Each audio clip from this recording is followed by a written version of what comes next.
Hi, I'm Mackenzie. Welcome back to my channel here on YouTube, Ken's Flow. Thank you for joining me. Today I have a yoga flow all about balancing, healing the heart chakra. So you can join me in any seated position to begin for a few moments of meditation.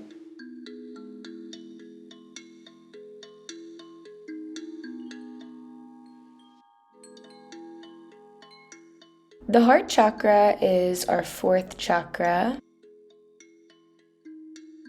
And for our meditation today, I'm going to place one hand on my heart, one hand on my belly where I can feel myself breathing, and allow that to help me connect to the energy of the heart chakra as a physical sensation. You can connect to it visually by picturing a green, spinning orb of energy underneath your hands in your chest.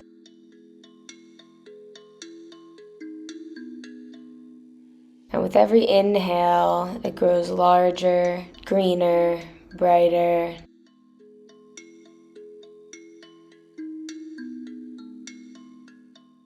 The heart chakra is our chakra of compassion, connection, of empathy, and the most sacred human experience of all, love. So just take these next few breaths to set an intention for working with the heart chakra throughout our practice today, in whatever way that means to you.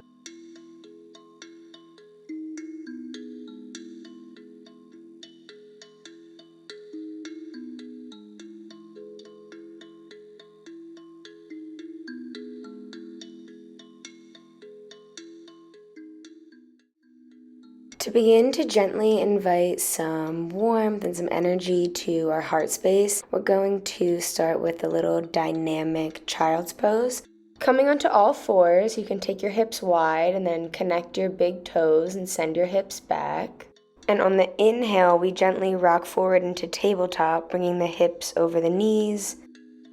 You can take this as fast or as slow as you would like, just moving with the breath. Feeling the warmth generate in your heart chakra, across your chest and your shoulders. On the next exhale, you can sink your hips back into child's pose and find some stillness. Bringing your attention and your breath back to that heart chakra. And to make this a more restful pose, I suggest using a bolster or a couple pillows works perfect for this. Coming into a supported child's pose, you just want to have the bolster or the pillow positioned under your belly and your chest, allowing your cheek to be supported by the bolster. Your head can turn either direction that feels natural. There's also always the option in child's pose to lift the tailbone by putting a block or a bolster above your heels, under your thighs as well. That's good to do if you find it hard to relax in this posture because of tightness in the hips or knees. Whatever variation you take of supported child's pose today, stay here for a few more breaths.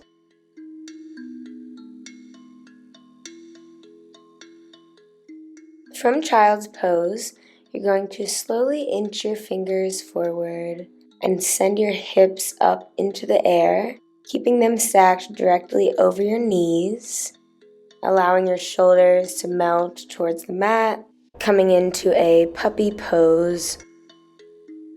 You can use that pillow or bolster again under your chest to support you. You can have your chin on the mat gently, or your forehead as well. That is probably going to be more comfortable if you have any neck sensitivities, as it allows you to continue lengthening through the cervical spine. Whichever variation you take, it's useful to remember to keep the shins parallel to the ground and prevent the arches of the feet from rolling inward. Find one more round of breath and then exhale back into child's pose. Again, breathing into the heart space here. On the next exhale, you're going to tuck the toes under, lift the hips, and come into a downward facing dog. The elbows and knees are at least both slightly bent. The inside corner of either elbow is facing the opposite corner of the mat. The spine is a long line. Using our breath on the exhale, we're going to step the right foot forward towards the hands. Drop the left knee and the left shin, lowering the top of the foot to the mat. And to come into Crescent Lunge, we want to think about lifting the chest off of the thigh. One way to do that is with a block or 2 blocks. So you can send your hands down to the block instead of the floor, allowing your chest to lift. There's also the option to bring your hands to the hips, or the option to lift your arms up overhead, bringing your palms to face each other. You can definitely put that small blanket under your knee or ankle if that's uncomfortable here. You can always take a shorter stance and just not go as deep. Exhale, releasing your hands back down to the mat. Option here to hold Crescent Lunge or Downward Facing Dog for a few more breaths. Or option to take a twist. Inhale, lift the left arm, opening up through the chest. Your gaze follows your hand. Right hand stays planted on the outside of the right foot. And exhale, plant that left hand back down on the mat or on your block. Inhale, lift the right arm, other side, opening through the chest. Exhale, place the right hand down to frame the foot. Inhale, tuck the toes of the left leg. And exhale, send the right leg back for downward facing dog. On the next inhale, we're going to step that left leg forward, really rounding through the spine, using your breath to send that leg forward, honoring that this is a powerful and difficult transition. And when you drop the right knee, maybe you find a little more space to walk your left foot towards the hands. Using your breath, inhale, lifting the chest off of the thigh. Whichever variation you prefer, shining the heart forward.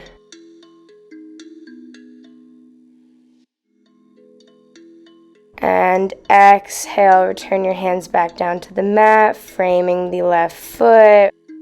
Inhale, we're going to twist to the right, opening through the chest, keeping the left knee over the left ankle, but lifting the chest away from the knee.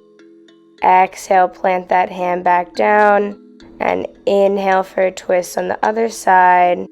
Your right hand is on the inside of your left ankle, keeping your hips square, and exhale, return both hands to the mat. Inhale, lift the right knee, hold for 1 breath, and exhale, send both feet back into downward facing dog. And you can just walk the feet back. It doesn't always have to be a powerful push, but still moving with the breath.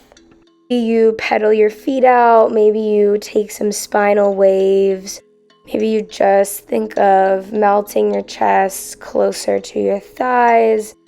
Whatever motion you are feeling called to in downward facing dog today. Inhale, step the right foot forward. And this time we're going to turn the left toes out about 45 degrees. As we lift our chest up off our thigh, we come into Warrior One on the inhale. Exhale, melt the shoulders away from the ears. Heart is shining forward, your hips are squared forward. If you feel pain in the front knee or front hip here, a good thing to do is place a block under that front foot. If the back heel is lifting painfully, you can put a small towel or bolster under there as well.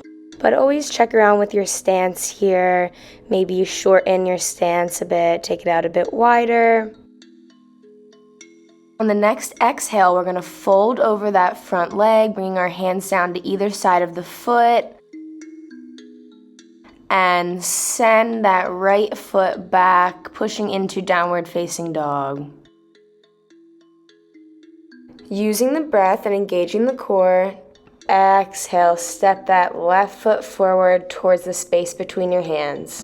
One breath, and inhale, sweep your arms up overhead into Warrior One, turning the right toes out towards the edge of the mat.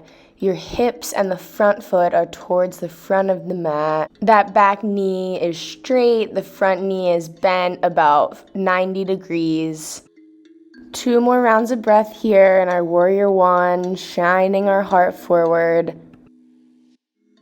Long spine, and exhale, fold over that front leg. Inhale, step the foot back into downward facing dog. Take a moment in downward facing dog to connect back to your breath, connect back to that visualization of the heart chakra. On the next exhale, you can drop the knees to the floor, coming into a tabletop position on all fours. On the inhale, you're going to come onto your knees. You can take your hands to your hips, allowing your pelvis to be neutral in this position. This is another good one to fold up a small towel and place under your knees. On the next inhale, you're going to lift the right arm only, sending it into the sky, and your gaze follows it as well. And inhale, lift the left arm so both arms are up overhead. Continue allowing the shoulders to melt away from the ears, drawing your shoulder blades in closer together. 1 round of breath here, nice and tall. We're going to move into Camel. I have several options for you. You can simply take your hands to your hips, allowing your hips to come forward that way. There's also the option to slowly lower one arm to one ankle, keeping the other arm extended overhead. And another option is to slowly release both arms to your ankles, allowing your head and neck to release fully up towards the ceiling. Your chin comes back, your throat and heart are shining open. Whatever variation you took, we'll meet back in a kneeling position for 1 more round of breath. Neutral pelvis. And exhale, return your hands to the mat. Sink your hips back, connect the big toes, coming into child's pose. Allow yourself to feel the roundness in your spine here, opposing the bend that we just did, allowing yourself to feel supported by the mat below you.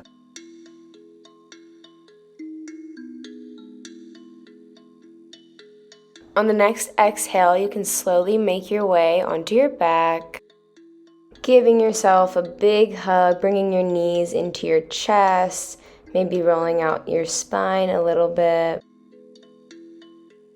Taking any final movements you need today, and release your legs out straight. Release your arms to the ground.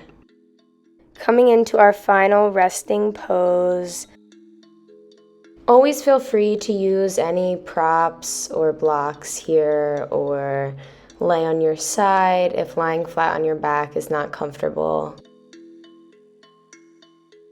You can allow your palms to be down, face up, or on your heart as we did in our beginning meditation. As long as you allow all of the muscles in your body to fully relax and be at ease. And here we can observe and connect back to our breath and our intention from the beginning of our practice. We can return back to that green glowing orb that we visualized in our chest. Just taking these final moments of stillness to check in and give thanks and gratitude to our body for the movement that it provided us and the healing that it provided us. Just being present in the energy of pure love that is the heart chakra.